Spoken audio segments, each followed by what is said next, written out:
Hey, what's happening, family? It's your man Mark Black.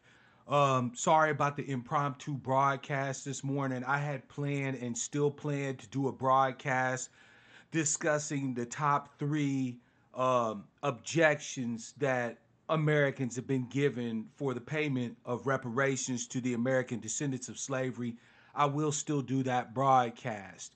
However, I'm a human being and I can be triggered by different things. I can experience different things and thus feel the need to talk about different things. So I'm not expecting a lot of viewers on, live today or whatever. If you want to contribute to this broadcast, please do so regardless of, the normal cadence or tone of the message. But this is something that I feel like just it doesn't get nearly enough discussion. It gets deflected. People get blamed, and rather than addressing the actual issue that I'm going to discuss, um, people just be on some other shit. So yeah, I'm gonna go ahead and talk today about modern day debt peonage for ADOS folk, but one group in particular, black males, are primarily the victims of modern day debt peonage. Now, before I go into what the modern day version of debt peonage is, I need to discuss what debt peonage is in general. All right. So, pardon me for the boring ass history lesson, but you know how I do. I give you the information first so you have the capability to understand what's coming and make informed decisions, right? Debt peonage is the state that a person is put into based off of the fact that they may owe somebody in power money. It was primarily practiced in the West, in Latin countries like Mexico and shit, where they had a high number of peasants, people who weren't necessarily enslaved, but who were still relatively powerless compared to the ultra wealthy, right? These people would sometimes find themselves, actually most often find themselves in debt to these really powerful, rich, landholders who had vast swathes of land and haciendas and so on and so forth. And so when they got to a point where they could not pay the debt, essentially their labor, their efforts, their work became the property of the person that owned the debt, right? So, in other words, the person who had issued the debt, right, who had indebted these people, became the owners of their work, their efforts, their labors, the resources.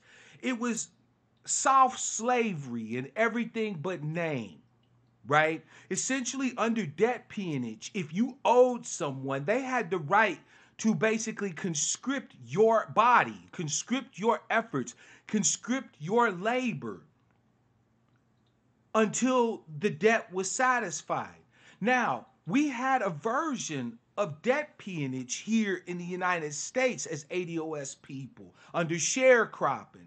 As many of you know, our family members and ancestors who were sharecroppers would agree to work the land owned by some family, usually some white folks, right?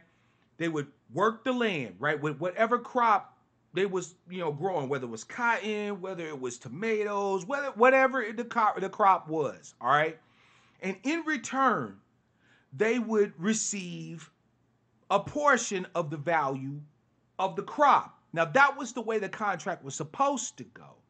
But most times what happened is that under each of these contracts for sharecropping, the person who was the person who issued the debt, right? The one who was the landholder would make the debtor responsible for the acquisition and the purchase of tools, the acquisition and the purchase of seed, the acquisition and purchase of foodstuffs and things needed to keep them going to grow the crops, and so on and so forth. And this would be tallied against the payment that was supposed to be issued to them once the harvest was brought in and the sale of the crop was made. So what usually ended up happening is that after the tally was done, the sharecropping family found themselves indebted to the owner of the land. And of course, because they were under contract, they couldn't just get up and leave, because then they would be bound by legal sanction. They would be civilly liable for breach of contract under the sharecropping contract. And a lot of sharecroppers found themselves defrauded. They found themselves in a position where, because the person who owned the land cooked the books, they consistently, year after year, regardless of their productivity, regardless of the amount of the crops they brought in, regardless of their efforts and their labor, they consistently found themselves indebted to the owner of the land. Thus the term debt peonage. These people were peons. Their labor, their resources, their effort no longer belonged to them, but to the owner of the land that they worked. That is a small historical glimpse into examples of debt peonage. All right? Now, how does that work out in the modern day? You say, Brother Black, debt peonage is against the law, right? No one can be held to labor simply for the payment of debt. You'd be sadly mistaken, because there is a group of ADOS individuals right now, each one of us are not only susceptible, right, or able to be entrapped in this system of debt peonage, but many times we're actually trapped in that system of debt peonage through the efforts of other ADOS people. What am I talking about? I'm talking about child support. Yeah, I said it. Child support is a system of debt peonage, and I'm going to fucking prove it to you today. Child support in this country, in order to have gotten the support it did, right, had to make certain arguments, right? It had to use certain rhetoric, right? So men who helped father children, okay, who were biological fathers or progenitors of children, stopped being called men. They stopped being called people. They started being called these pejorative names like deadbeat dad and so on and so forth. The process, family, whenever fuckery is coming, you can always tell what that fuckery is coming because of the process. First of all, the process of dehumanization has to occur. I'll give you an example. Over in Rwanda, Have a couple of cups of whatever you drink on me. I was triggered earlier and I just came home from work. Thank you, brother. I appreciate the love and support, man. And I'm definitely gonna have me a little something to drink. Um, in Rwanda, prior to the genocide of the Tutsi by the Hutu, when you listen to Hutu media, right? Many people, both Hutu and Tutsi, reported that the first, about 6 to 8 months leading up to the genocide, you consistently heard across the radio, across television, especially Hutu media, right? These dehumanizing terms related to the Tutsi people. They called them cockroaches. They use pejorative terms to dehumanize them, to take away their human dignity first, before they were able to, in some way, justify the atrocious and horrendous genocidal tactics against the Tutsi people. Well, it's the same here in America. Before they do you, they have to dehumanize you. So you go from being a working stiff, an average Joe, po brother, whatever you call yourself, to being a deadbeat, to being a no good, to being a dusty dick beta male, right? They use these pejorative terms to refuse you human dignity, to give them emotional cover, to allow them to commit acts of fuckery against you. So we started seeing all over the media these stories of men who were doctors and lawyers, but their children, and the children with their former wives were struggling just to make the ends meet. They started off, though, if you remember, these stories on like 2020 and shit like that, showing white men.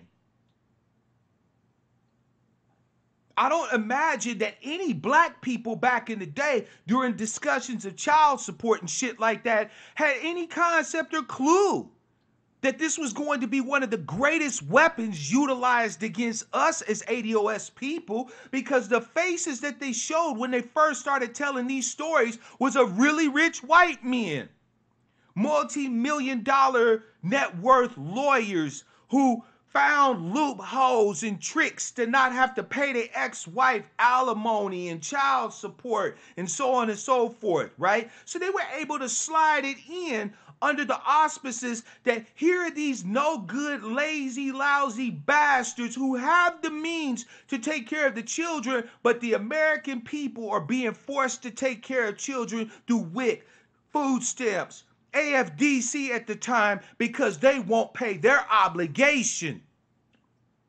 So when they started passing legislation to go after men, well, let's be frank. Men primarily are the victims of child support legislation, but they couldn't write it as men. No, so they made it gender neutral. The legislation, in practice, right, de facto, it's primarily used against black men in our society, right, amongst our tribe. But the language of the legislation is race neutral. So thus, you'll have some sisters that have to pay child support, not that many, but some. Right? Peace, by the way, to everybody in the chat. Thank y'all so much for showing up. I know this was impromptu, but damn it, sometimes I just have to fucking talk about it. We have to stop telling fucking lies, and we have to talk about the truth of matters.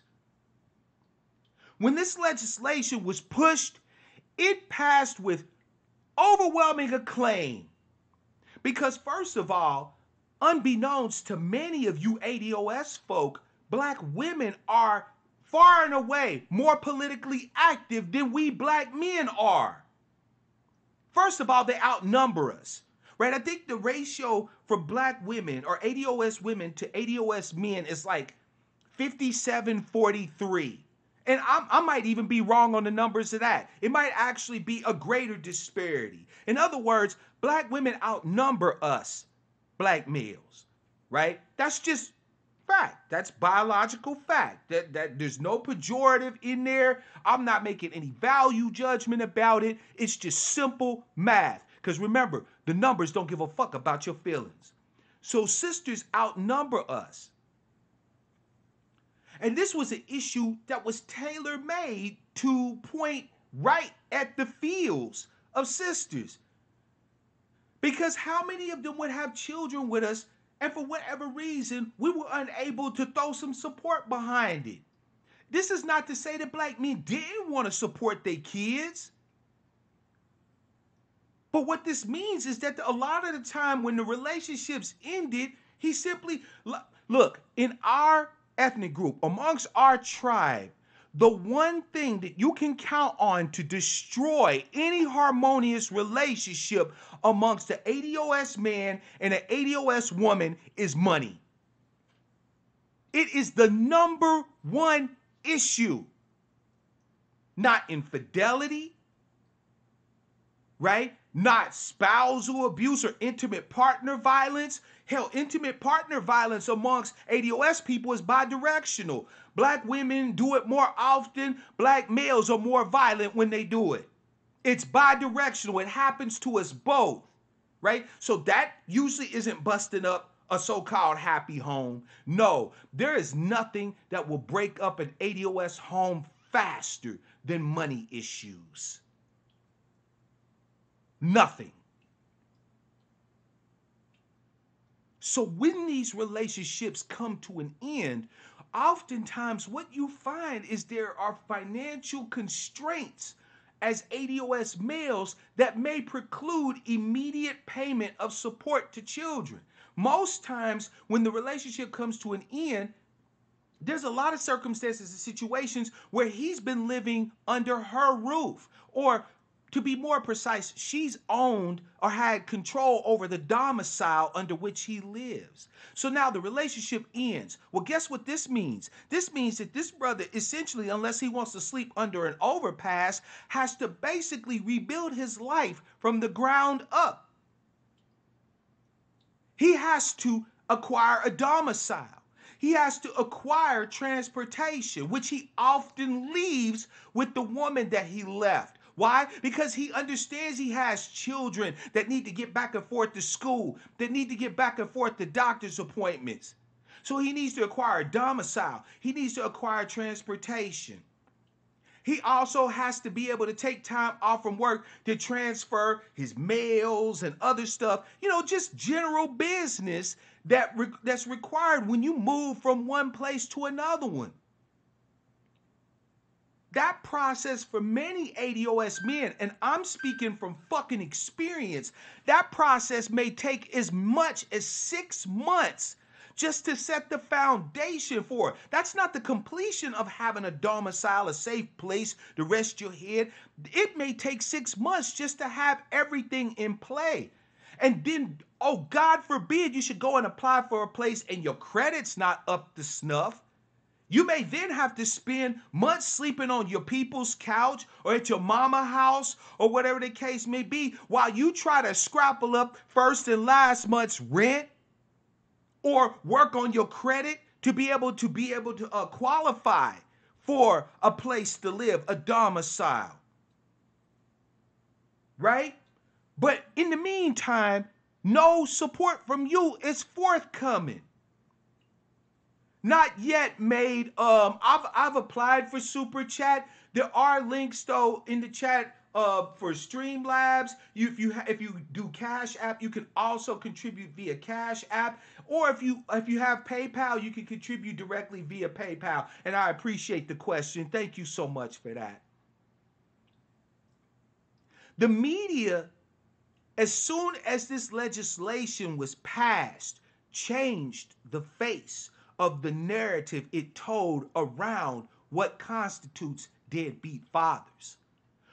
Didn't you notice that there stopped being these stories about lawyers, doctors, and so on and so forth on ABC's, 2020, right, on the Today Show, and they started telling the narrative of black males who were deadbeat dads, who had 5, 6, 11, 10 kids, whatever the fuck. These crazy stories. Just, sisters, before you go off on your man Mark Black, understand that the same damn thing was done to you around the welfare narrative.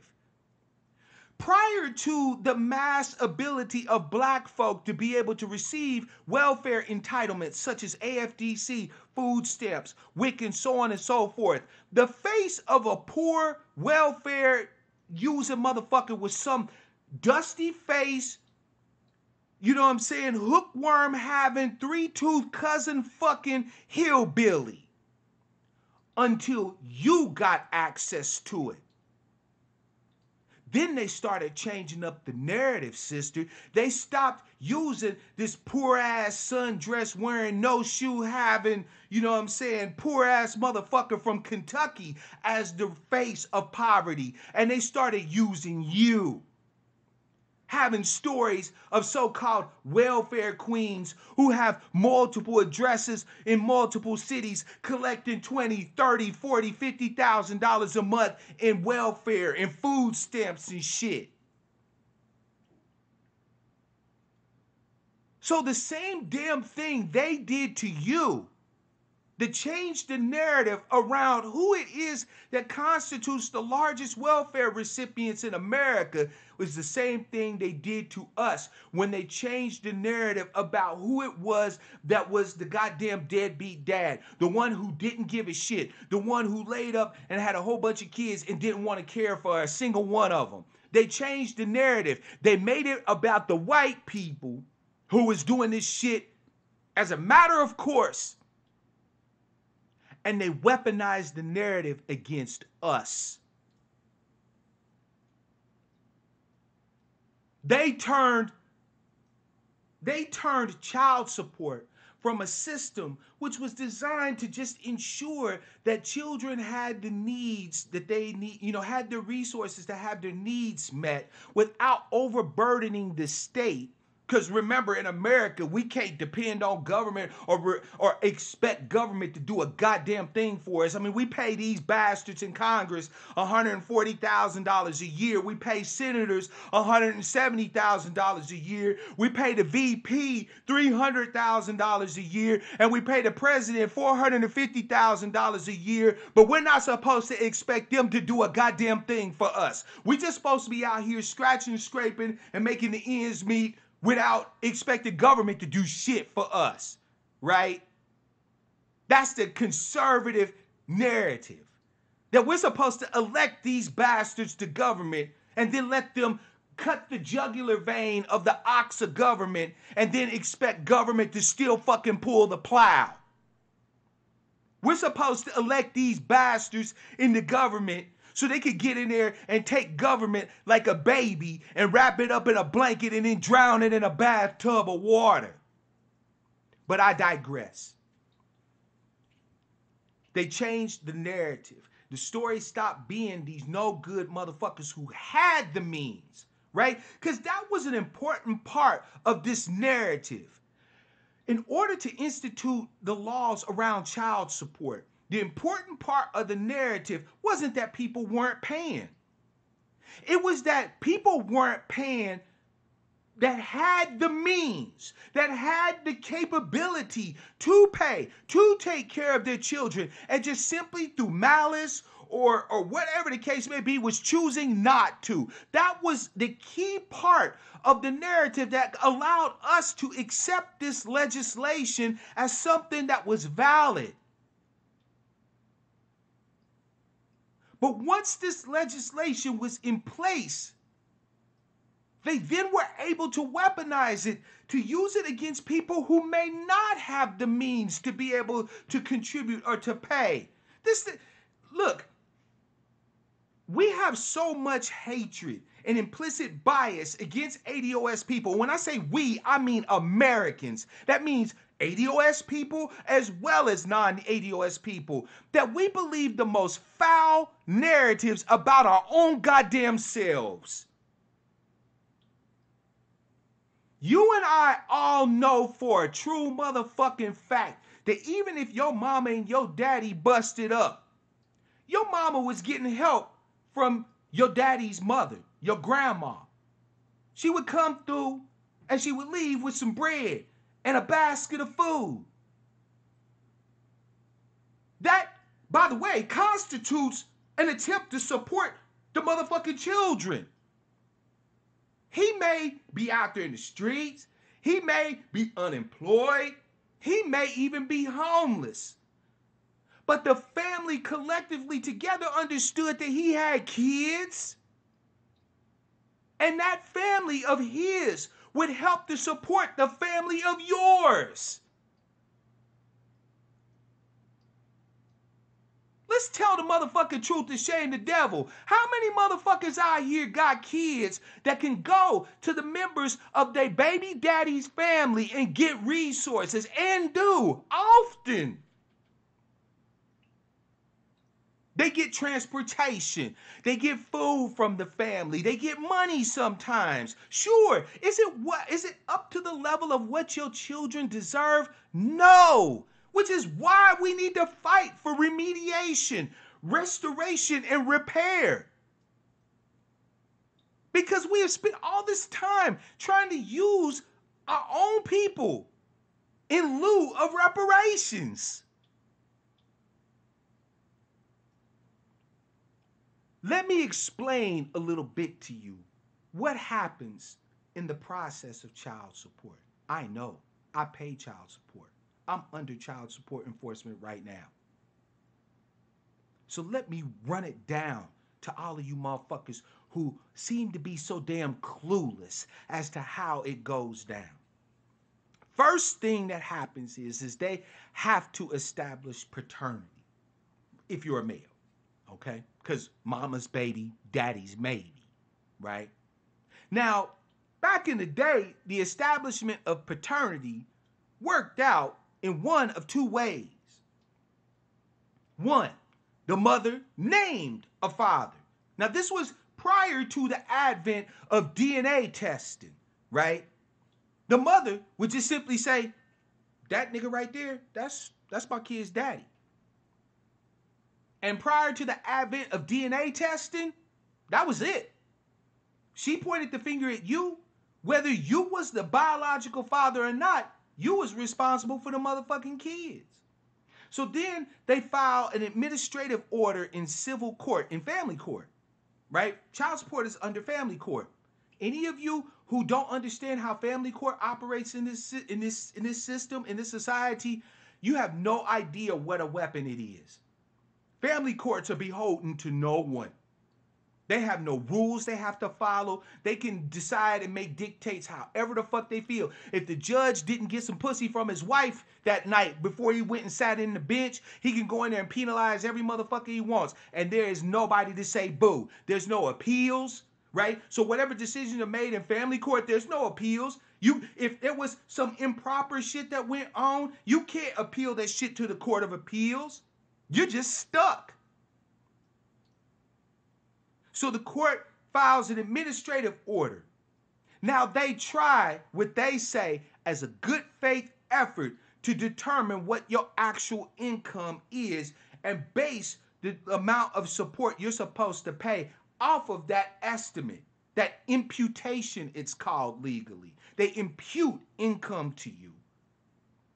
They say based off of your age, your locale, you know what I'm saying, the average motherfucker in your position, you should be making X. And so based off of the fact that we impute that you should be making X, you owe Y per month.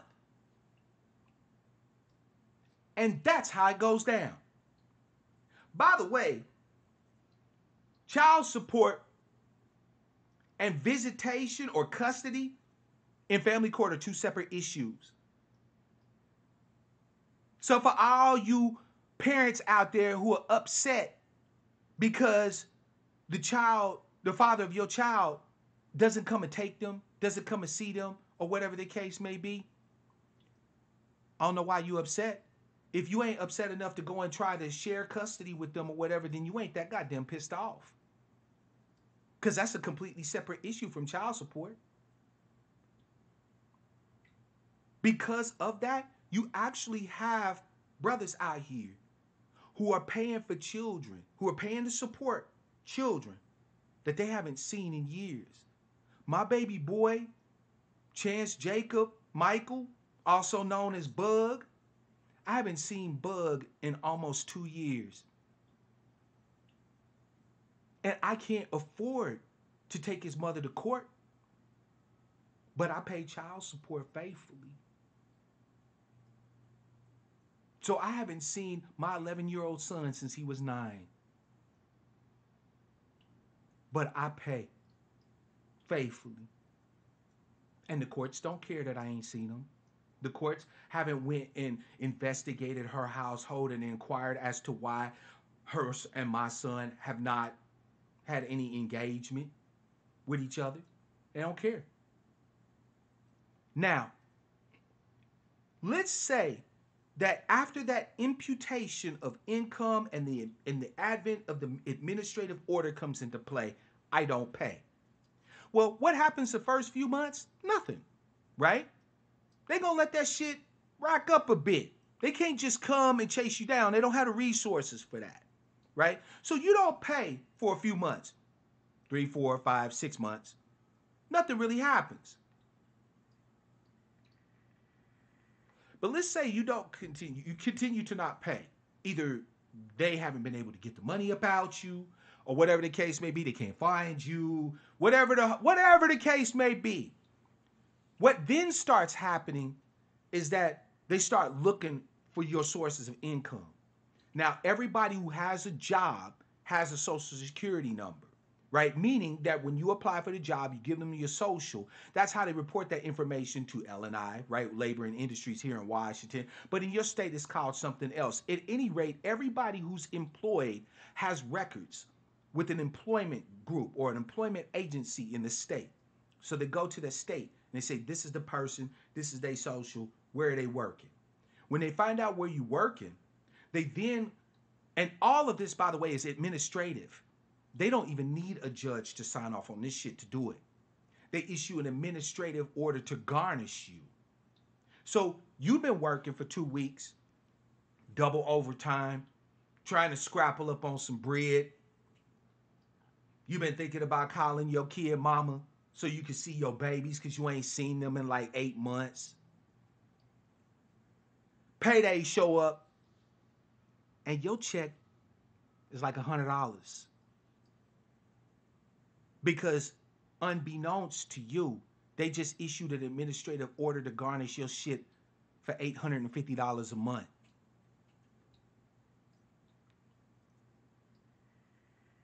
So now you broke.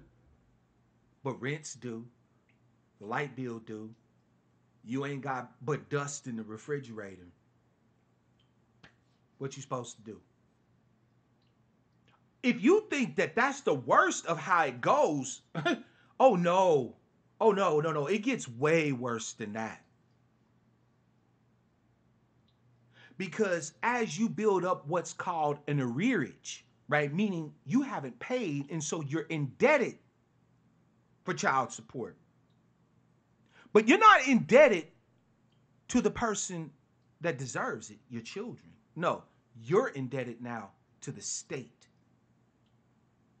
And so the money that you should be paying for child support, that arrearage starts accruing interest as if they loaned you the money. Now, you didn't receive a dime from the motherfucking state, but they start charging you interest as if they did loan you the money.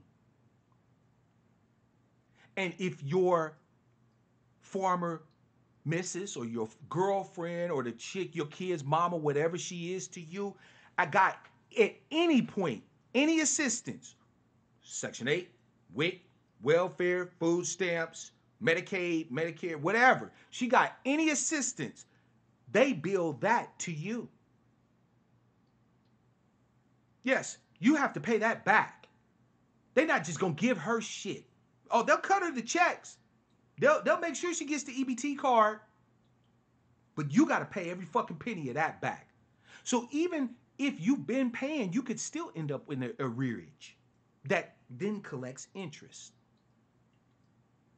And that's how they got you. Your labor now does not go to support you, doesn't go to support the people that you give a fuck about, like your children or whatever the case may be, or a new mate, whatever the case may be. Nope. Your efforts, your labor becomes the property of the state.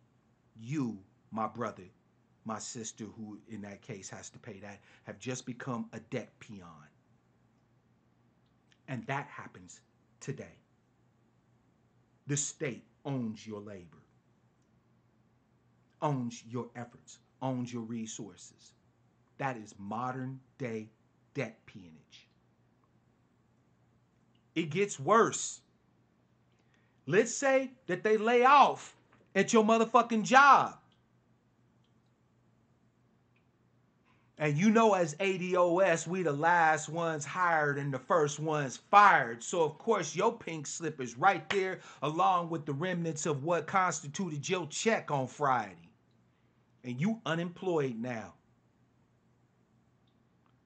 But you still owe 2, 3, 4, 500 a month, 600, 800, whatever it is a month.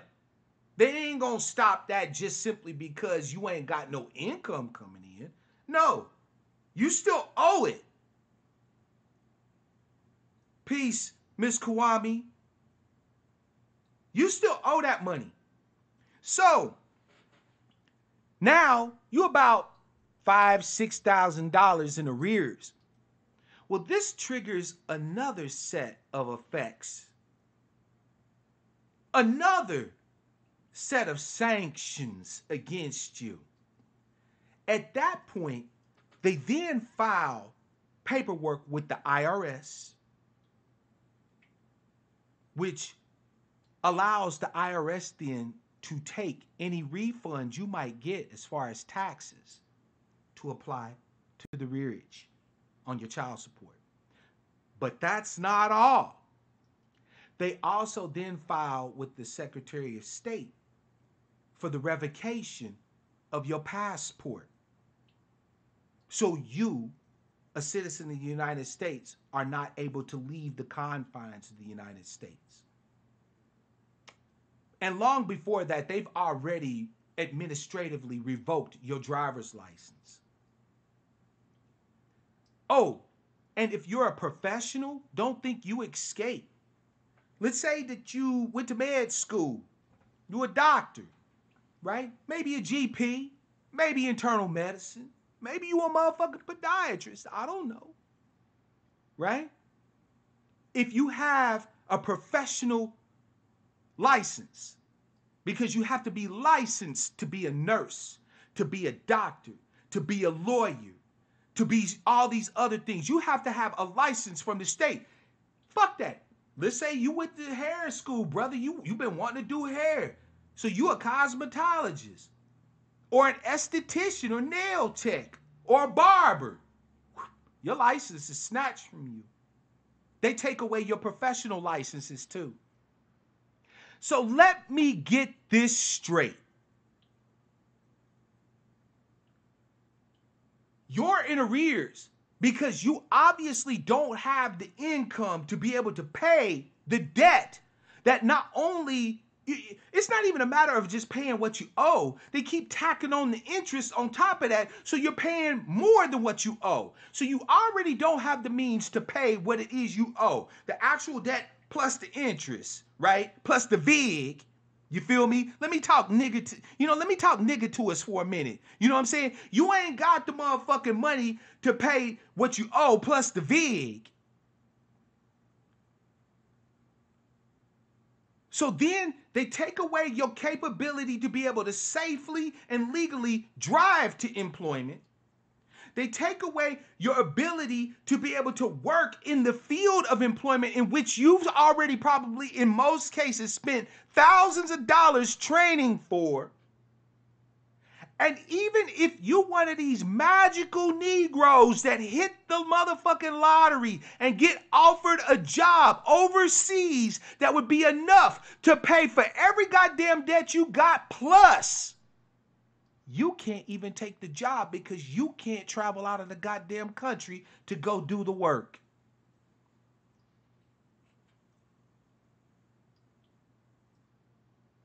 And this seems just to you. This seems like it's all good. Because after all, these ain't people we talking about. These are no goods.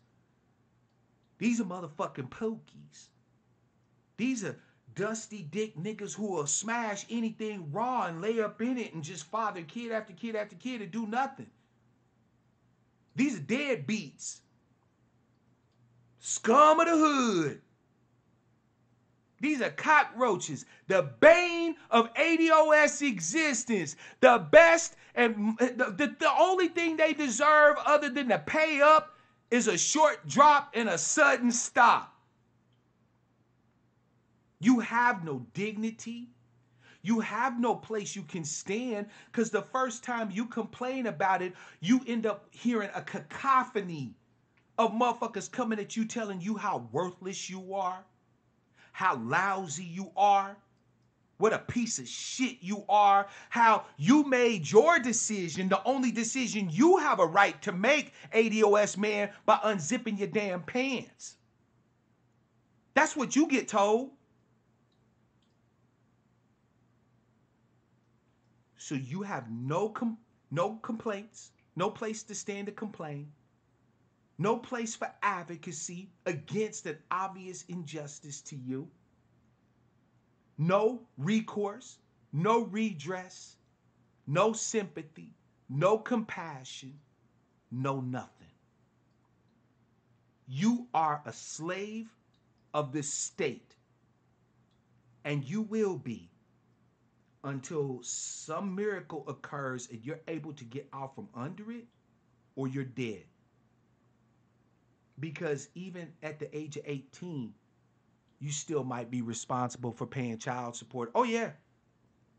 Yeah, because see, now you got this kid who's aspirational and wants to go to college and shit. So let's say your kid, smart kid, you know what I'm saying? Apple don't fall too far from the tree. For so many of us brothers who are supposed to be so stupid to get caught up under child support, it's amazing how many of us got kids that graduate from high school to end up going to college. Like mine did, my oldest. She graduated in the top 20% of her class, got accepted at one of the most prestigious private universities in this country.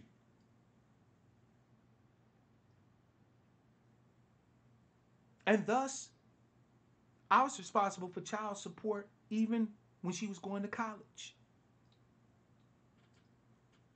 So just them turning 18, brother, isn't a respite for you. It's not your saving grace.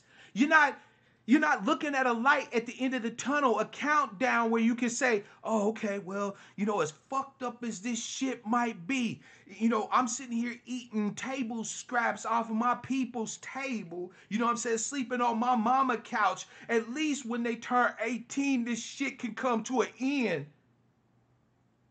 Because guess what? Even after they turn 18, if you still owe, you still owe. They still gonna come after you for that money. Them turning 18 doesn't remove the obligation off of you. The debt still remains. You just don't have any further obligation if you're lucky after 18.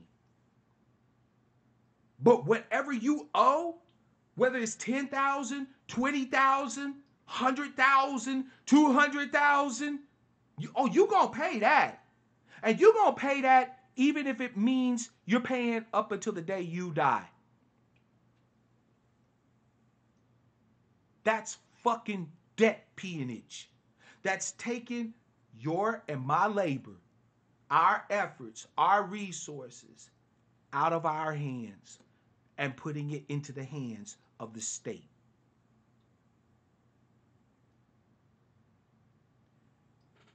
It wouldn't quite be so bad. Greetings, August. Welcome to the broadcast. It wouldn't quite be so bad if maybe you were a peon, at least to the female, and your kid. Sure, it ain't ideal. It ain't ideal that you working basically to support them, even though you get no benefit from them. You get no Father's Day cards. You get no ugly ass tie for Christmas. You get no pussy on demand when you want it, right? She done left you ages ago. So you get no benefit whatsoever for your labor, but it wouldn't necessarily be, I suppose, all that bad if you were in hock to her and your children directly. But once the state gets a hold to you, they can do so much more. They can do so much worse to you. If after having your driver's license taken away, your passport taken away, your professional licensing taken away, they still are unable to get money about you, they ultimately will seek to imprison you, to lock you up. I don't even know the number of brothers who have criminal records now due to child support, who have been involved in the system because of non payment of child support. I can tell you a story that will forever resonate with me, that will forever make it to where I will never, ever, ever shut up about this topic, and I don't give a fuck who it offends. There was a man who had an altercation with a police officer, right? A traffic interaction. The man was asked to get out of his vehicle, and the brother was scared as hell. And so when he got out of the vehicle, he took off running. There was a brief brush of the brother against the officer. So the officer gave chase. And while the officer gave chase, the officer pulled out his service arm, his firearm, his service weapon, and he shot the brother 5 times in the back. At which point, to press home the fact that he was the one who was at threat, he then planted a taser next to the rapidly cooling body of our brother and watched him bleed out. Other officers showed up, but no one called to render any aid for this man. And the fucked up part about it is if it had not been for a bystander with a cell phone, we would have heard the story much different. That man was Walter Scott. Walter Scott was a naval veteran, an average, everyday, workaday brother. He wasn't out there in the streets ripping and running. He wasn't out there gang banging, set tripping, pushing dope, pushing smack. What he was poor. And he had already been to jail twice for non-payment of child support. And he was scared to go to jail a third time. And this man was executed. His life was snatched from him. Not because he was a criminal, but because he was made into one.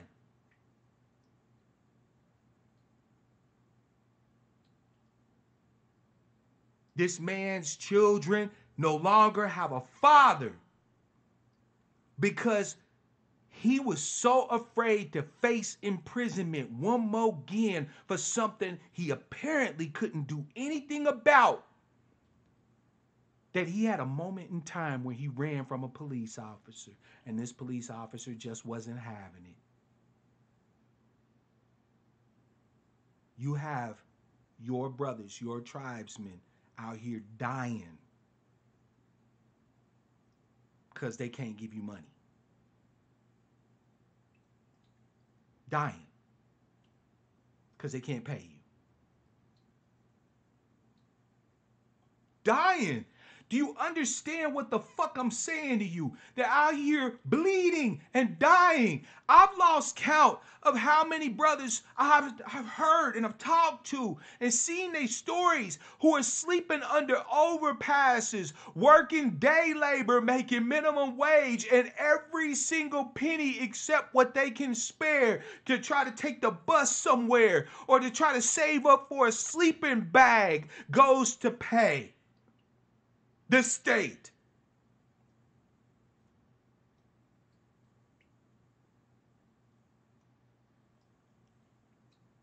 But y'all want to tell us that ADOS is only grounded in slavery, that slavery is dead, that debt peonage is dead, that convict leasing is dead, that Jim Crow is dead. No, it's not. We're just simply existing under the latest iteration. We say honor the ancestors, and we should. Our ancestors went through hell,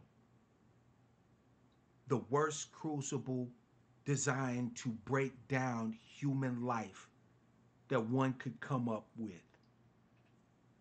Honor the ancestors.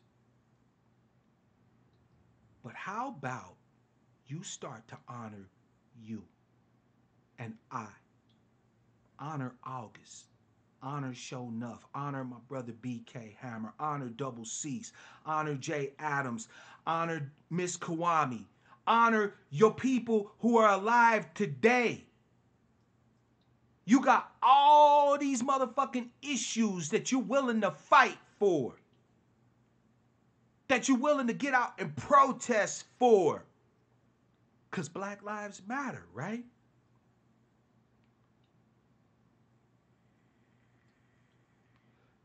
Bleed with me.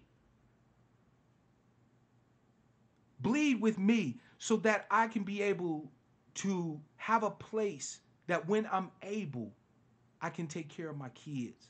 And when I'm not being treated as a inhuman dirtbag piece of shit. I love my children. I never wanted to have children where I wasn't involved in their life on a daily basis. I never laid up with a single motherfucking woman thinking, oh man, when I blow it up in this bitch, boy, I hope she get a belly full of baby because I'm skirting. I was never on that. I want to be a father. I want to take care of my kids.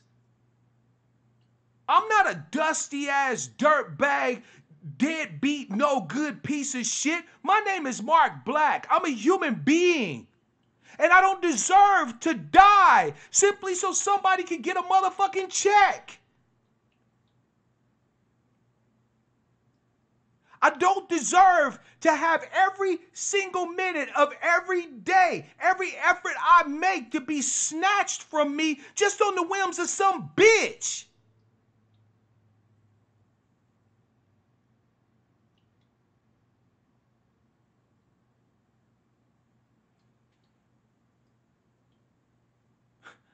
I didn't even decide to have my children.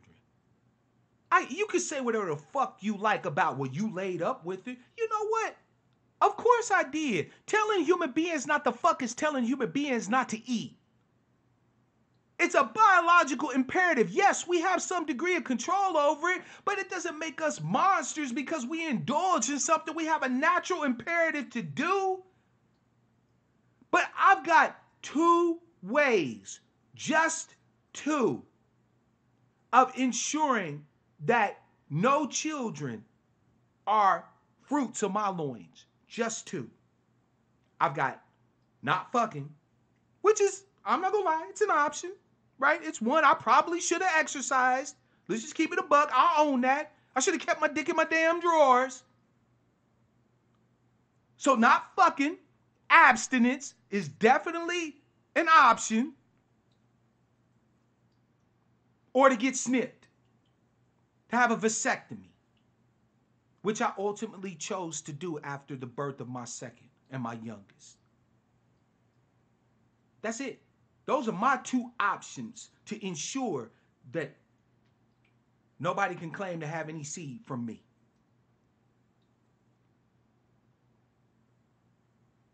Now, I'm married to a good woman that I would love to have babies with and can't.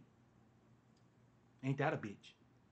So, in order to protect myself from having children with a woman who ultimately won't give a shit about me, I have to take away the capability to give motherhood to any woman who might care about me. And y'all don't see anything fucked up about that. Meanwhile, as women, you have a myriad of ways of being able to prevent a pregnancy or to address a pregnancy should one occur. I'm not going to argue the morality of them. I'm not going to sit here and argue abortion. I'm not going to sit here and argue anti-abortion. I have my own opinions about it. It doesn't matter, right? You have choices. You have options. So what do we get? We get told either don't fuck or to eliminate the possibility of ever being a father to children. Fantastic. Or we get told that as soon as we pull our motherfucking dicks out, we're at the whims of anybody and everybody who might want to utilize our genetic material for their material benefit, whether immediately or in the future. But you got choices. You got options. You want to disempower me, who only have two options in this particular matter, to empower you, who has a myriad of options to address it. If that is not the absolute example of the value of ADOS maleness in the eyes of everybody in America, I don't know what is. If you don't breed, then you don't give a fuck about black families. You're an incel. You're worthless. You don't want a good woman. You a piece of shit.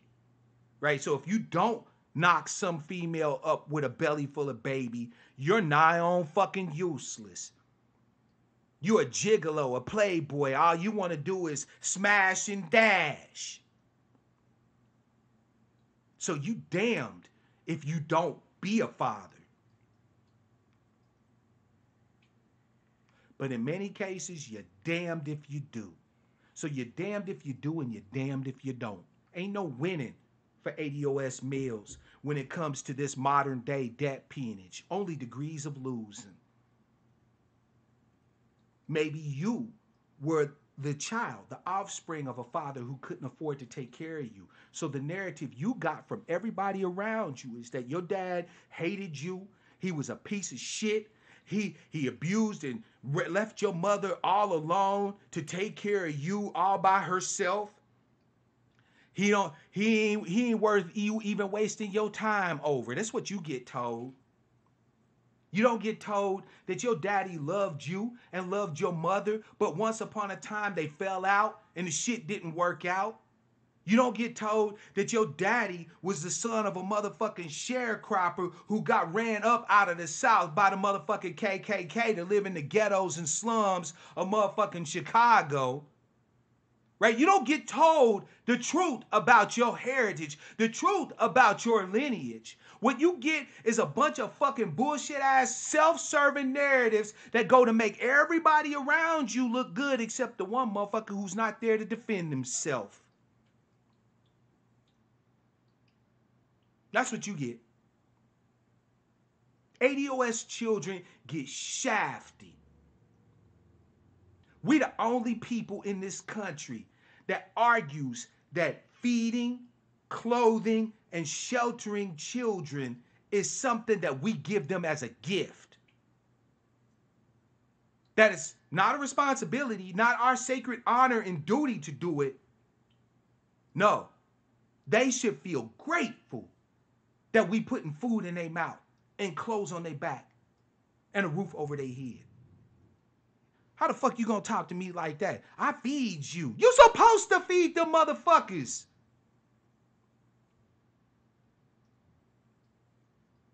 And if you can't feed your kids, then why the fuck are you having them? Because it's not me that's having them. I want to. I'm a good man. I don't want to hurt you. I don't want to see you in no trick bag. I don't want to see you knocked up with a belly full of baby that I'm scared to death I can't fucking take care of. I don't want to see you in that position. But if I'm in that position, what the fuck do you want me to do? I already go out here and play prison games for you a lot of the time, selling whatever the drug of choice is or the crack of its day to anybody who will buy it, or robbing or fencing, because it ain't like nobody's hiring me. Or if, let's say that I'm a middle class brother, I go to work and all the white boys is getting promoted to supervisors and VPs and SVPs while I'm still stuck down here in the trenches. But guess what? Those expenses that it costs to raise a kid don't get no cheaper. You've been filling my kid's head with dreams of going to college to be just like you and just like me, knowing that even when they graduate from college, that's still no guarantee of any degree of social and economic mobility. But I still gotta pay for that somehow.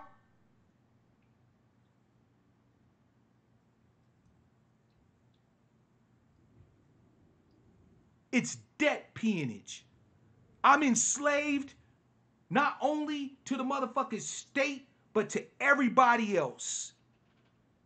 And that will be my lot until either the debt is paid or I'm dead. Your man, Mark Black. That's my lot. That's my ADOS reality, is that until such time as I'm able to pay this debt. Because with my first kid, I actually was able to clear the debt. Took me 20 years to finally pay back all the back child support I owed. And I was able to clear the motherfucking debt. 20 years. She was born in 94. It took me 20 motherfucking years to not owe them shit. And then my kid's mom has my boy, my little Chancey Pants, in 2008. And I didn't want him. Chance, I love you, son, but let me tell you the truth of your existence. I struggled like a motherfucker to raise your sister. I struggled. I didn't see her for 9 years. Why? Because I was in Kansas City sleeping on my mama's couch and sometimes homeless, working minimum wage ass jobs that I couldn't afford to send you a penny because a nigga can't live where he can't pay. I gotta pay my dues. I gotta pay rent where I'm sleeping, but I'm making minimum wage. I couldn't afford to send you anything, see? I didn't hate you. I didn't not love you. I didn't never not want to be in your life. I think you deserve the best of everything that this life has to offer. But you were born to a father who couldn't fucking give it to you. And your mother knew it. And I knew it. But I couldn't say no. Chance, I couldn't say no. I didn't want you, bruh, but nobody gives a fuck what I wanted. And it doesn't mean I hate you now, but I was afraid that I would end up in the same damn situation with you as I was with your sister. And guess what? I did. And your mother will tell you that I hate you. She will tell you that I abandoned you. She will tell you that I don't give two mad fucks about you, son, but it's a lie. I didn't want you because I didn't want you if I couldn't take care of you.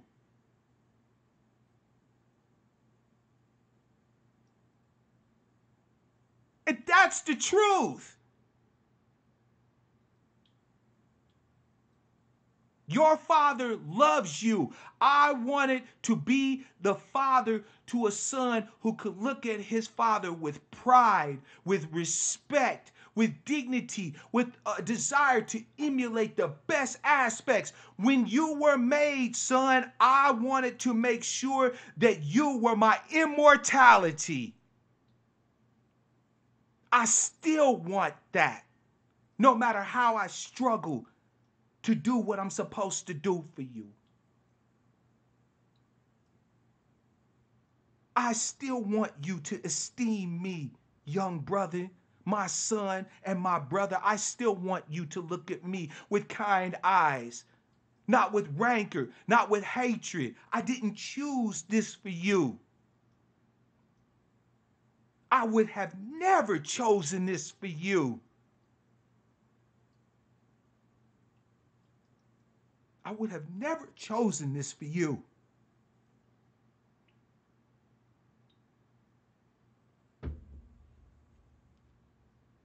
I'm sorry, fam. We we ADOS men are much goddamn better than anybody give us credit for. There are so many circumstances, so many situations that we find ourselves in that we are assumed to have agency in that we don't. So many situations that we didn't choose and still we strive. And we strive against the hatred, the desire to see us dead. We struggle every fucking day just to be looked at as humans. We're told that everything we are is toxic. Everything that we esteem is bullshit. Everything that we value is useless. And still we struggle. We still wake up every motherfucking day. We still talk to each other. We still cleave. We still trust. We still trust in the absence of any reason to do so.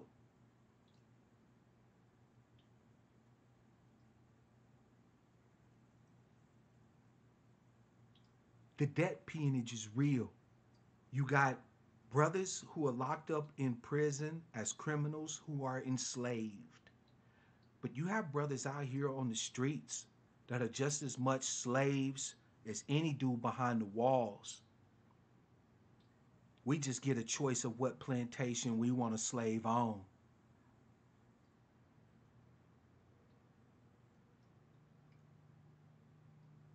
It's the only difference.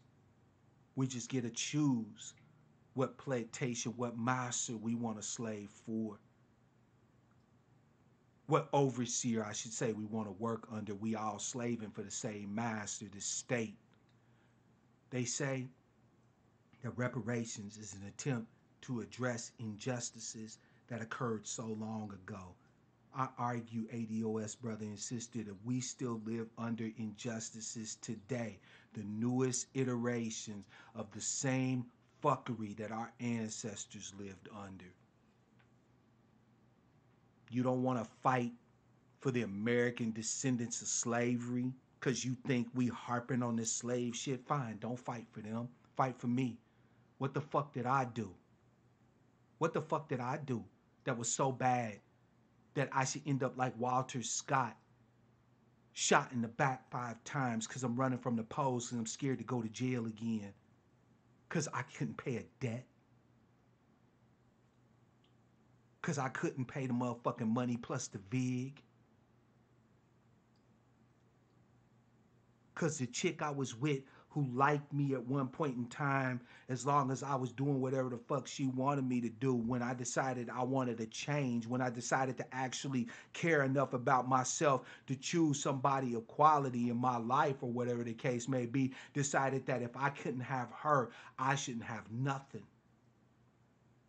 Because that's why my kid's mom put me on child support. It ain't because she's always, look, I'm going to tell you the truth, right? Because this ADOS thing can't work as long as we keep lying to each other. Let me square y'all up with some real solid truth, right? This is my story, right? This isn't every brother's story, but you listening to me, and I'm going to tell you what the fuck I'm talking about. So let me tell you some real solid ass truth.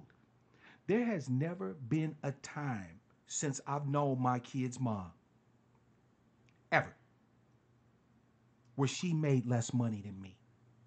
Ever. Do you understand me?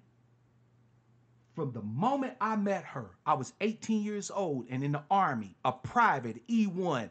Back in those days, a private made about $512 a month. Now, that don't seem like a lot, but I also had the barracks that I was living in, so I had room and board, food, health care, and all that other shit in the military, right? But I made $512 a month as an E1, a buck private. When I met her, she had 3 jobs. Yeah.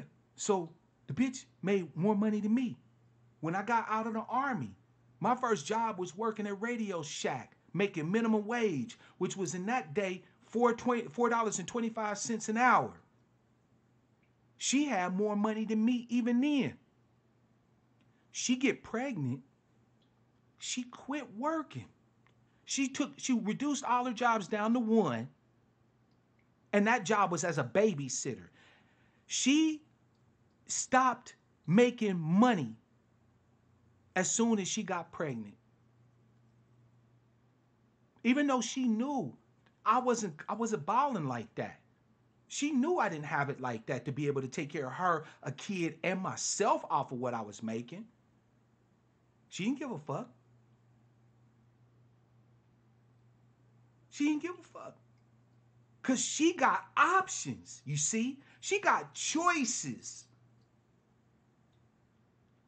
My daughter's born. I was there. I was there in the room. I was the first one to hold her after she was born. I weighed her and everything, gave her first bath, held her close and smelled her breath, right? Daddy was there. I was there with her for 15 months. Unbeknownst to me, her mother, since she had quit even her motherfucking babysitting job after my daughter was born, went and filed for benefits. So she getting food stamps and all this other stuff. I don't know nothing about no child support system. I'm not bullshitting you. I didn't have a fucking clue that such a thing really even existed. And that it was tied in some way to benefits. I had no clue. So she getting checks. She getting food stamps. And it's helping us. Because I'm still fucking with her. She didn't tell them people that I was there in the household. Because there's no sanction against her for lying to them. And I start getting these letters from the Division of Child Support Enforcement. And they're sending them to my house, my apartment that I live in with her. So how is it I'm this deadbeat ass dad who don't want to do shit? Now I'm working, but I'm not making a lot of bread. I was working at Walmart making minimum wage, and I worked at other places and doing day labor and shit. So I'm still working and coming home and bringing my little busted ass paychecks to this bitch. Meanwhile, she sneaked behind my back and go and apply for aid. Now, it was helping us. It was helping us. My stupid ass fam, I was grateful. I said, damn, thank you for having done that, man. I'm struggling like a motherfucker to take care of us. I appreciate you doing something to help us out.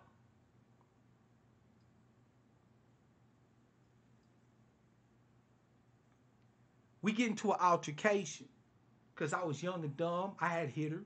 I'm not proud of it, but I stopped. But then she flipped the script and started attacking me. Remember I said intimate partner violence is bidirectional.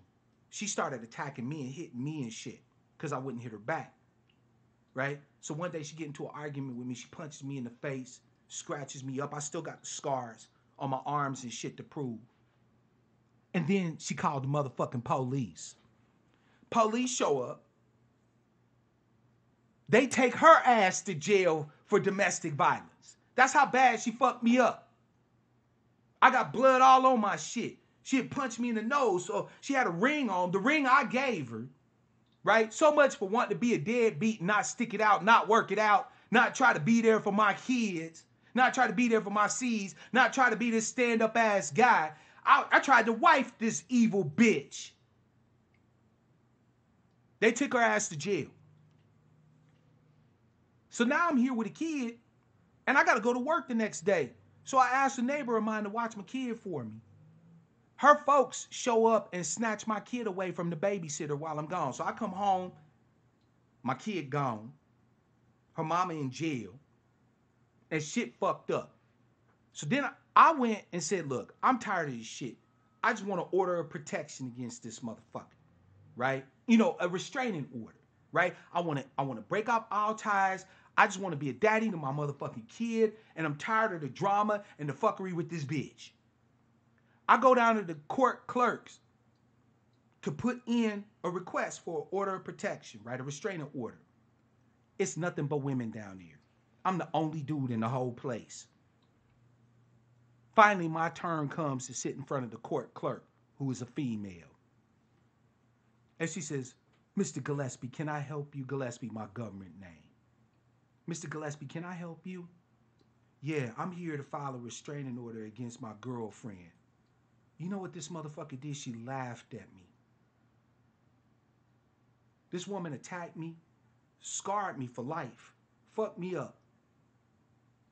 And this motherfucker laughs at me for saying that I want protection. But she files the paperwork. We go to court. I walk into family court. She got out of jail by this time. They just PR'd her, you know, because bitches. So I walk into court, big ass courtroom. I'll never forget it. Judge sitting up behind this big ass bench. Shit looked like something out of like the Supreme Court or something like that. I'm on one whole side of this big ass courtroom by myself. On her side of the courtroom is her folks, our so-called friends, and a whole bunch of motherfuckers, right? So it's me and a whole bunch of other motherfuckers. But I'm still confident, fam, that I got a good motherfucking cause to get a restraining order against this bitch. Oh boy, I had no clue of the fuckery that was coming. No clue. No clue. No clue. So, like a man, no tears, right? I'm just giving the facts. Your Honor, this what went down.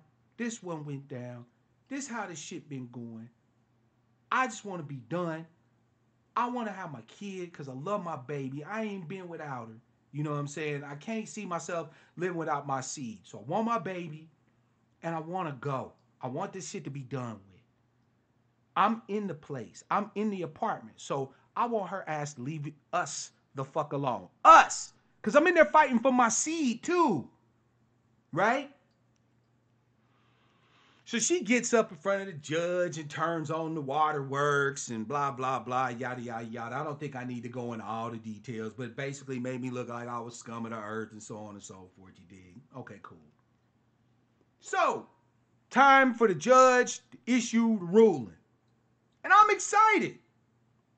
I'm like, justice will be mine and my little sea bunnies. The judge gave me my order of protection. So far, your man Mark Black stay winning. The judge also gave her an order of protection against me.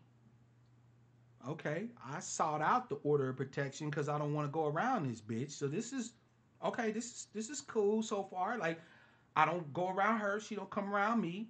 Like good. Then the judge said she gets our apartment. I got 30 days to move out. What? Wait, what? So I gotta move? No bullshit. Judge says she gets the apartment. Then the judge said that she gets custody of my daughter. Huh? I'm floored. She attacked me. She got arrested. I didn't call the police. She did. She got arrested. Oh, that wasn't the kicker for me though. That was a snowball of fuckery. Okay, right? We're almost at avalanche point. The judge then told me that I can see my daughter once every 2 weeks under court supervision. Now, for those of you who don't know what court supervision is, you basically have to have an officer of the court that you have to pay to come and supervise you having your visitation time with your motherfucking seeds. Every 2 weeks for 4 hours on Sunday, court supervised.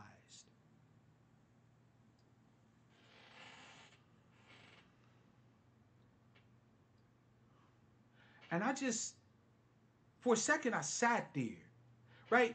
Fam, have you ever had something happen where after a while you don't even really hear the words? You can feel like, it feels like your blood is like pumping through your ears. And so all you hear is this swoosh, swoosh, swoosh, and this kind of roar, right? And I was filled with absolute outrage. Like, I was ready to jump up on that bench and rip that motherfucking judge to shreds.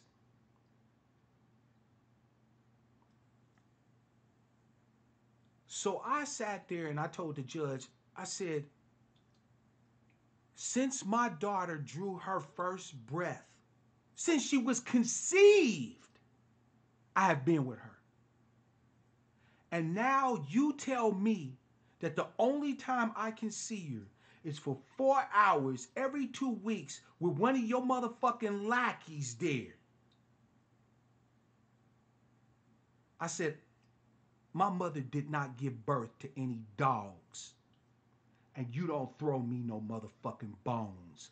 And I turned around and threw the motherfucking papers at that judge and walked out that goddamn courtroom. I couldn't even make it to the bus stop because I didn't have no car. I took the bus. And since this was county court, right, where I took the bus from was about 40 some odd miles away. I'm standing there on the bus stop. And all I remember, man, is just tears running down my face. I'm crying so hard I can't even see around me. I don't know who's there on the bus stop. People are standing off uncomfortable. Because there was other people there, but they was uncomfortable with my display of just pure fucking emotion. And I wept from the time I got on that bus to the time I made it into the apartment that I was going to have to give up. Thank you, Brother Thomas, man. I appreciate the love.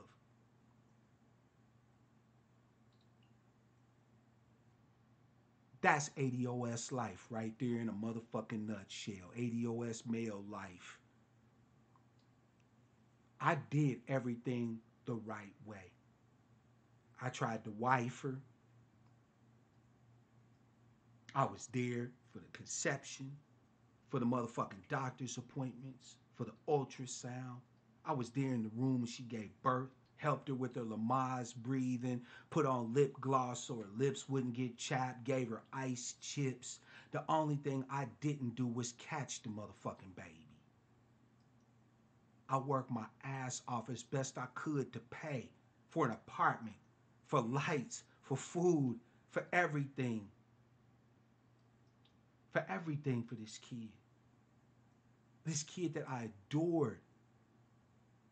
That I told when she was born that if she needed a heart transplant and the only motherfucker that would fit would be mine, she could have it. I did all the right shit.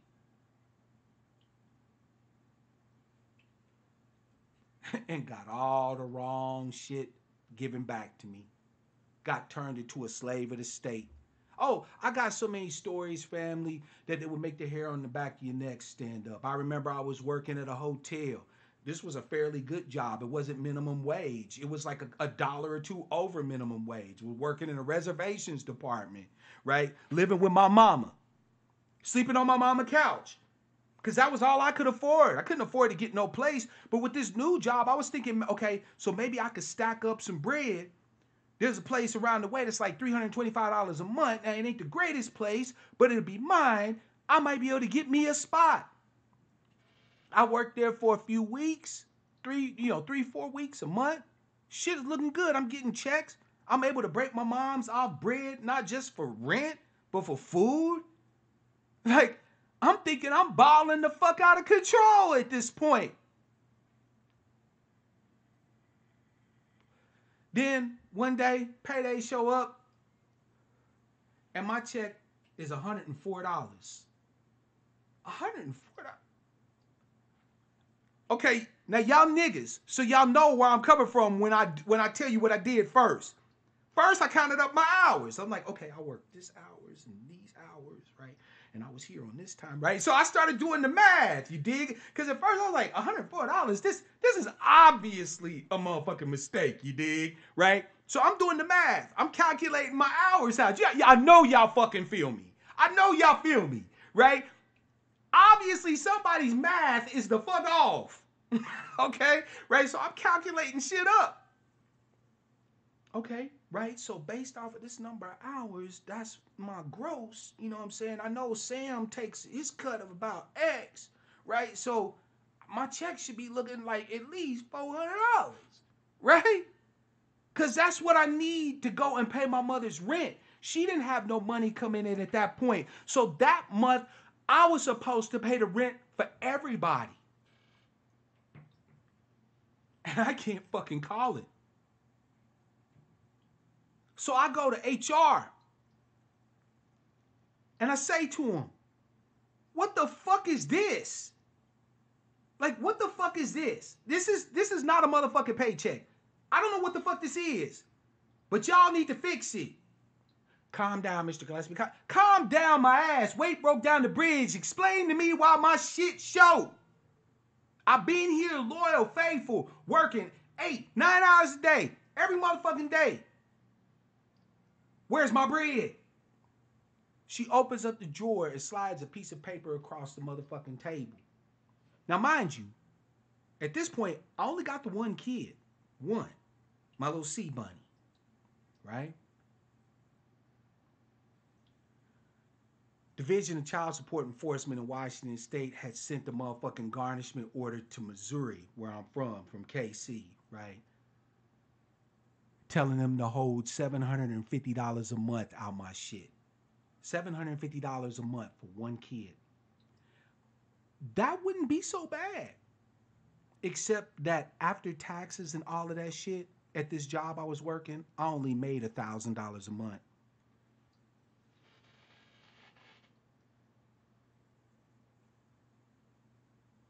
So child support garnished my shit to the tune of 3/4.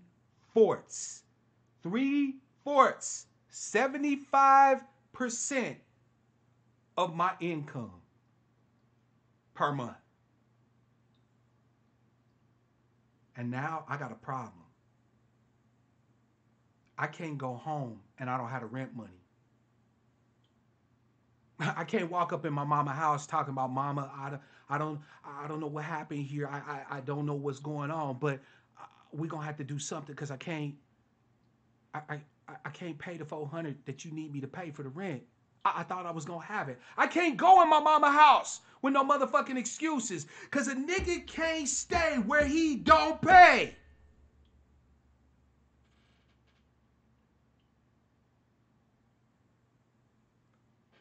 So I do what any black man would do in that circumstance who don't want to play prison games, who don't want to go around the way to the dope man and try to get a dub and flip it real quick so he can pay the rent money. I went to the motherfucking casino and I sat there at that craps table. And in them days, I believed in God, so I prayed like crazy. And I sat there at that craps table, and I didn't get up until I walked away with at least $400 to pay my mama rent, to pay my rent, so that I wouldn't be homeless. I went and gambled for the rent. Because I didn't want to be out there in the streets no more hustling dope and shit.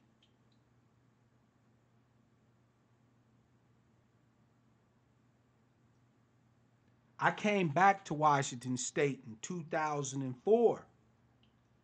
So from the time that my daughter was 15 months old to the time she was 9, I hadn't seen her. I talked to her on the phone as much as I possibly could. But long distance in them days, for you motherfuckers who grew up in who was, adults in the 90s, long distance bills back in the day was a motherfucker. You hear me? Like to call and spend 20 minutes on the phone with a motherfucker who live across the country, you had to have some bread. That shit wasn't cheap. And I would call when my daughter was 3 years old and just listen to her talk to me about motherfucking dolphins and all this other shit for like 2 hours. I just couldn't get enough of just hearing her voice. I would just let my baby just talk about whatever the fuck she wanted to talk about. Faithfully. Sure, and I had no money to send her mama for real because I'm struggling. When I wasn't sleeping on my motherfucking mama's couch, I was sleeping at some friend's house. When I wasn't sleeping at some friend's house, I was lucky enough to have a girl who would let me stay with her, and I was sleeping at her house. Being a hobosexual, if you want to call it that. Offering up some dick and to keep the house clean in order to have a place to live. And when I didn't have that, I was homeless. And that was my life in the 20s. In my 20s, that was my life. From like 22 to like 28, 29, that was Mark Black's existence. Trying to figure out where I'm going to sleep every night. If I'm going to have some food. That was it right there. At any rate, 9 years old, my kid's mom flies her and my daughter down to see me in KC. And I'm fucking ecstatic, fam. Fucking ecstatic. Here's this little fat, cute ass kid. Looked just like my auntie. And I can't get enough. I don't want to go to work. I don't want to do shit. I just want to be around her. I just want to talk to her. I just want to smell her. I just want to run my fingers through her motherfucking curly ass hair. I just want to touch this motherfucker. I'm telling you, I'm like a daddy addict. You know what I'm saying? Like I'm addicted to my kid. I don't want to, now that she's here in my presence, I don't want her to motherfucking leave because I can't believe it. And her mother's running game. We was young, we was stupid, we made dumb ass decisions, but I think we could work it out. And this, that, and the third. And I wasn't with nobody. So in 2004, I said, shit, sound good to me. I'm older now. I'm not as hot-blooded. We ain't gonna be scrapping because you done said something crazy to me or whatever the case may be. We ain't gonna be on no fuck shit. And I can get out from under this child support shit and start actually building a life for myself and for my kid and for this woman. So when it was time for them to fly back, I had them cancel their plane tickets and I drove them in a Dodge Neon that I couldn't afford to make the payments on, but that's another story. I drove them 1,800 miles from KC all the way up here to Western Washington to come back with them. And I've been here ever since. 2008, of course, my little Chancey Pants was born. Shit was sideways from the moment we got here. And I kept trying to work it out. Kept never wanting to go back to that child support crazy shit. Kept not wanting to be involved in the motherfucking court system. And it just didn't work. And I'm there again. But I'm a deadbeat, right? I'm a no good. You know what I'm saying? I'm this worthless ass nigga who just don't give a fuck about his kids, right?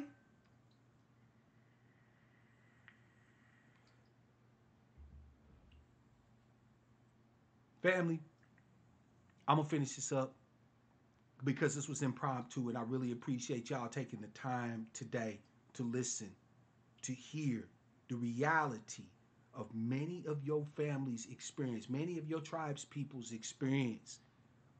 Debt peonage ain't dead. I share crop, I just don't raise crops. I'm as much a debt peon as some of my ancestors was who were sharecroppers. My labor, my efforts, my work, my resources belong to the state, belong to the IRS, it belong to child support enforcement, don't belong to me. I'm supposed to start a business and get off the plantation, right? I'm supposed to be on some boys walking shit. I'm supposed to be able to stack up my chips. Family, I'm 46 years old and I'm scared to even put money in the bank because somebody's always trying to garnish my shit. I go in there to use my money and it's gone. And when I go to the bank, they tell me because they took it. That's the reality of my 46 years on this planet. I can't I can't put nothing aside for a rainy day. I can't save up nothing for my retirement.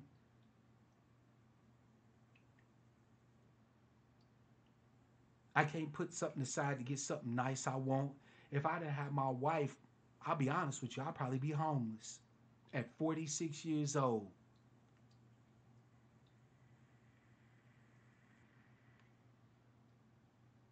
I'm not a criminal. I'm not somebody out here looking to do people dirt. I don't hate women. I feel sad that there's sisters out here that got kids that they can't take care of. That ain't no joke. I know what it's like. I sympathize with you, but you can't sympathize with me. You can't understand what it's like for me having to drive for 10, 20 years with no motherfucking driver's license, getting arrested at least once a year for driving while suspended, driving with no license, going to jail, losing my job, losing job after job after job, because you get arrested, depending on when you get arrested, you may not see a judge for 3 motherfucking days. You think your job gonna understand that you was in jail for 3 days driving with no license? Nope. They gonna fire your black ass.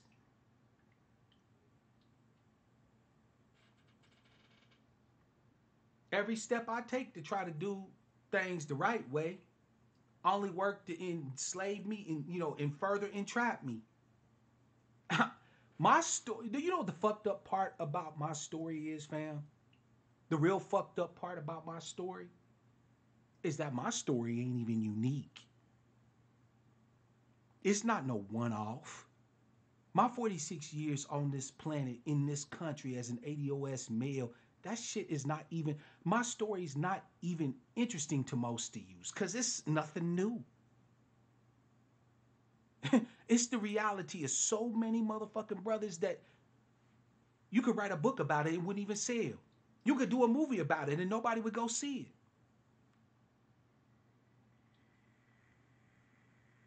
The fucked up part about my story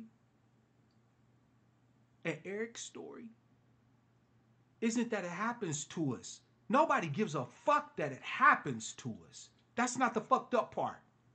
The fucked up part about it is that it's so common nobody even gives a fuck. It's just the order of the day.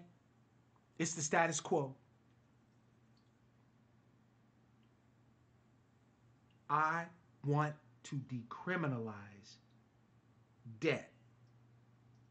I want a brother or a sister who cannot afford to pay to be given a fucking space and a place to husband some resources to the point where they are able to pay. I don't want to hear another story of a brother out there playing prison games because of debt peonage to the state.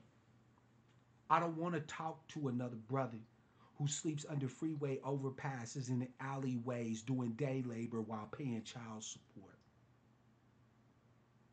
I don't want to be continuing to make new criminals. These brothers are not criminals. They're human beings. Human beings in many times that suffer through the same fucked up shit as you. You think us leaving you is because we want to a lot of the time? How many brothers have been in relationships where the woman is good,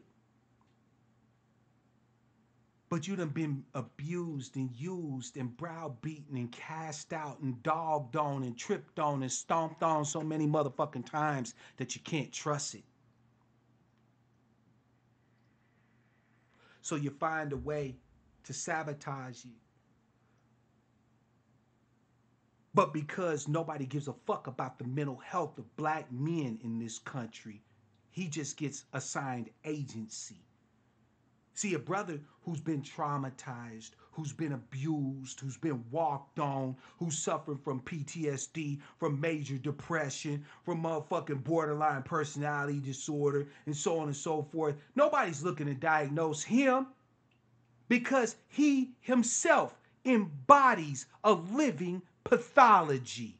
You don't need to diagnose what's commonly understood.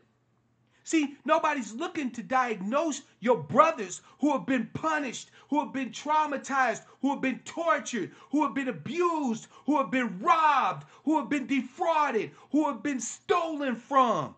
Nobody's looking to diagnose him because the very fact that he's alive and breathing is pathological. So we don't need to diagnose no black man. We don't need to diagnose no ADOS man. We don't need to be concerned about his mental health, his mind state. We don't need to be concerned about the traumas he faces. He brought it all on himself.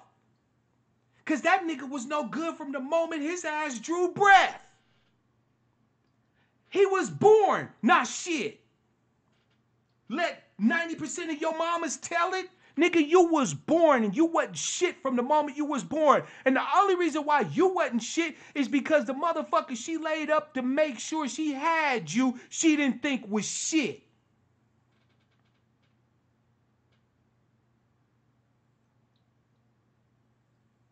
A lot of motherfuckers talking about they don't believe in original sin.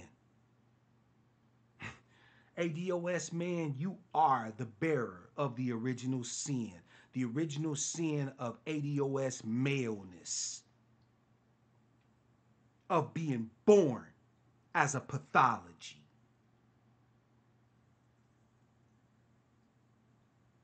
Nobody's looking to diagnose your symptoms, the signs of your trauma, the signs of your abuse, the signs of your misuse. For the lucky ones amongst us, who have some degree of utility, you can skate by for a while, bruh. If you were one of those lucky brothers who was able to avoid a whole heaping gob of pitfalls in your preteens, teens, and 20s, good on you. You can survive a little while longer. You're going to work yourself to death, of course. Nobody cares about that. The average ADOS man dies before he even qualifies for fucking Social Security. So even the good ones don't escape the guillotine. They're just able to get a stay of execution. The so-called good ones, you know, the ones who are of service, who are of utility, they get a stay of execution. The rest of us, debt peonage is applied, the death penalty is assigned, and we just waiting on Zimmerman or Wilson or Pantaleo or Shelby. We don't know which mechanism the state's gonna use to end us. We don't know if it's gonna be Big Johnny from the 4 block who shanks us on the motherfucking tier because we won't give him no commissary every week. You know, because we in there for child support. We ain't in there on no gangster shit. But being in prison is being in prison. The motherfuckers in there ain't gonna care that you in there because you ain't had the money to pay for your seeds. If they want to rape you, they gonna rape you. If they want to beat you, they gonna beat you. If they want to kill you, they gonna kill you. We don't know what the mechanism for our demise is going to be once the motherfucking designation of deadbeat dad is applied, but we know it's coming.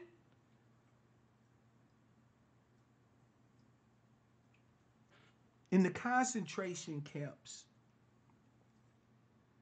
during Nazi Germany, right? Like Auschwitz, Majdanek, Bergen-Belsen, and so on and so forth. Over the gate where you enter into the camp, there would be a sign. This sign in German is Arbeit macht frei. Work makes you free, or work will set you free. They knew that was a lie when they put it up there. Wasn't nobody gonna work their way out of no concentration camp. You can go in there and be the most loyal prisoner in the camp. You can be up at dark 30 in the morning ready to go out and do labor for Daimler Benz, for IG Farben, for whatever company had control over your concentration camp. You could be loyal as fuck, never give the overseers no trouble. Say a nice Guten Morgen to all the motherfucking Schutzstaffel guards. There was no amount of work you was gonna ever do to escape that motherfucking jail.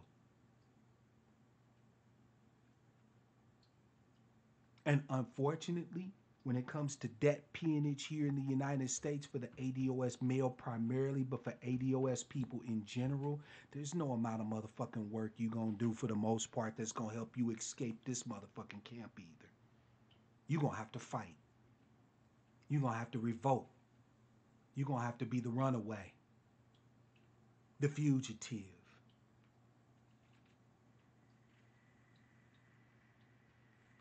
We gotta change these laws. Children do have a right to support. So why don't we fight for a government that believes that everybody has the right to some degree of basic support and just provide it, whether you working or not, whether you can pay taxes or not, right? Instead of victimizing and brutalizing the most vulnerable among us, you know, ADOS playing the Judas goat again, you know, saying, hey, this idea of child support sound good, playing the Judas goat. You know what the Judas goat is? The Judas goat is that goat that every other goat follows. So if you want to slaughter the herd, all you have to do is just draw the Judas goat. Haven't y'all figured it out by now that every bit of fuckery that goes on in this country, America needs your cosign on it first? The Omnibus Crime Bill of 1996 that instituted the era of mass incarceration for our people. William Jefferson Clinton was able to get assent on that from some of the greatest black voices that we got. You know, Judas goats. This whole system of debt peonage, aka child support enforcement, is only able to continue because you still got motherfuckers that'll utilize the system, who won't just sit down with somebody they once laid up with, that they loved enough to fuck and swap slobbers and feed and dress and wash the clothes of and wipe the wounds of and if needed clean the ass of. A motherfucker you used to care for, instead of just sitting down with them and working out something that takes into account the reality of the circumstances, you institute machinery, the machinery of death. The concentration camps in Germany were a machinery of death. It was precise. It was machine-like. Why do you think they were able to prosecute the Nazis at Nuremberg? Because these motherfuckers kept meticulous records of the number of people who got on the trains and where they got on and where the train stopped. They kept meticulous records of the numbers of people that walked into showers that were then rolled out of them.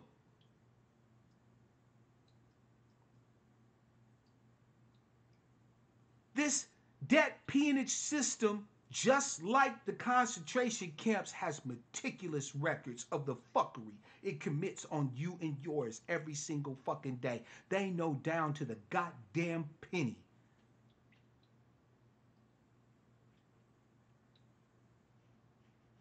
When I pay support, my kid's mom gets a portion of it. The rest of it go to the state for the inconvenience, I guess. You know, so some motherfucker that I have to call Mr. So and so or Miss So and so, because I never know their full fucking government name, so I can hold these bastards accountable for how they mistreat me. So I can keep them in place. Hey, Star. Family, you want to fight? You want to fight for justice? You think reparations is too big of a thing to go after right now? You're not certain we got a chance at getting that? Fine. Here's a fucking fight for you. Decriminalize debt. Stop making debt the basis by which entire lives are ruined in the United States of America. Stop making debt the arbiter of what constitutes a full American existence and what constitutes the existence of a motherfucker who's among the living dead. This is something you can do. Stop grinding people in the jaws of a death machine that kills them with the death of 1,000 cuts. If you thought the motherfucker you was laid up with was good enough to lay up with once upon a time, how come you can't extend a little grace and hope that they get put on to the point where they then go ahead and do right by you? I know not everybody's gonna do it. I know you can't trust everybody. I get it. And I know it's hard raising seeds out here. This shit ain't cheap. Costs like millions of dollars over an 18-year period. I understand. But goddamn, man, give somebody a chance to fucking breathe. Somebody give them a chance to get to a point where they can do right by you. That's all I want to say on it, man. That peonage ain't history. It's current motherfucking events. It's news. It's today. It's happening. It's what's hot in the streets. It's what's really hood. And you got people working, scratching, scraping to pay an endless debt. You got people running from the law to try to avoid the debt. You got people getting gunned down by the police because they've already been having to face with imprisonment, jail time for not paying the debt.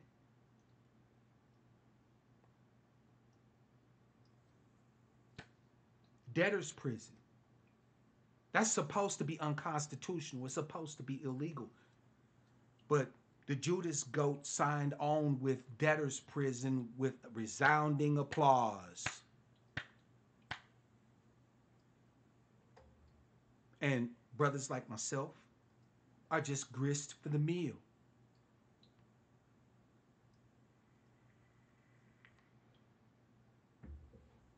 I know this one ain't gonna get hardly no views. I know this one ain't gonna get no thumbs. I know people ain't gonna contribute or want to buy a cup off of this one because this one hits too motherfucking close to home. I get it. But I didn't do it for any of that. I did it because, goddamn it, somebody needs to tell the truth about this shit. It ain't a bunch of no goods out here. It ain't a bunch of bad men out here. It's a bunch of men that's fucked up, that's suffering. When's the last time? Look, before I go, just fuck this conversation. We just gonna have a little quick one right here. And this one goes out to my sisters. All right? Sisters, I love you. Listen, when's the last time that a dude that you were enamored with, right? A brother that you had love for, that you cared about, that you sat him down and asked him who he is without trying to judge him, without trying to figure out something you can use as emotional ammunition against him in your next argument, but simply to know. When was the last time you did that? When was the last time you sat that brother down and said, I want you to tell me everything from when you was born up to today? It don't have to be all in one sitting, but I want us to talk about this. And you don't have to try to shine it on, brother. I'm not going to judge you. I love you. I just want to know. Tell me how you been living. Tell me what your life been like. Run down your biography for me. I'm not going to leave you. I don't hate you. I don't want to hurt you. I just want to know. When's the last time you did that? Or are you scared of the answers that you might get? Are you afraid of the narrative that might be told?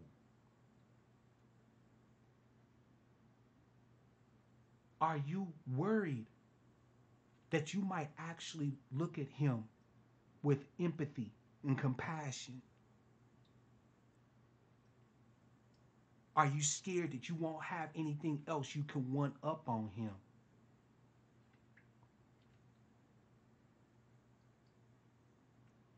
Prove me wrong. Take all the brothers that you have around you, your fathers, your uncles, your cousins, your brothers, your nephews. Sit them down. Ask them to be honest with you. Say, I love you. You don't have to hide nothing from me. I'm not going to use this against you. I won't bring it up again. I just want to know. Tell me about your life. Tell me about your real life. Not the caricature, not the picture you've been carrying about black masculinity and manhood in your head, right? Ask the brothers around you about their real life.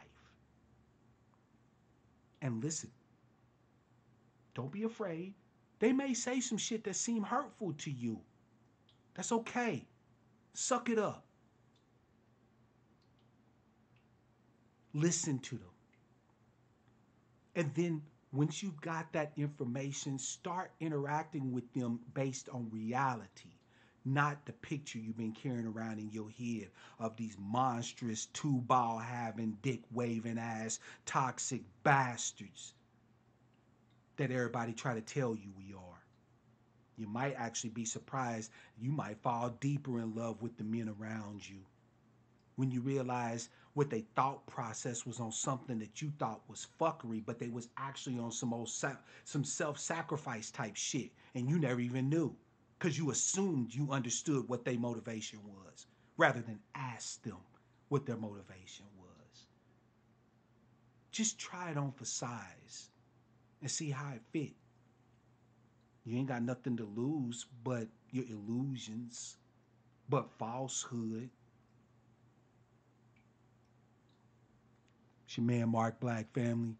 Until the next time I see you, as always, I want to wish you love, peace, prosperity, and power. Real power to our people.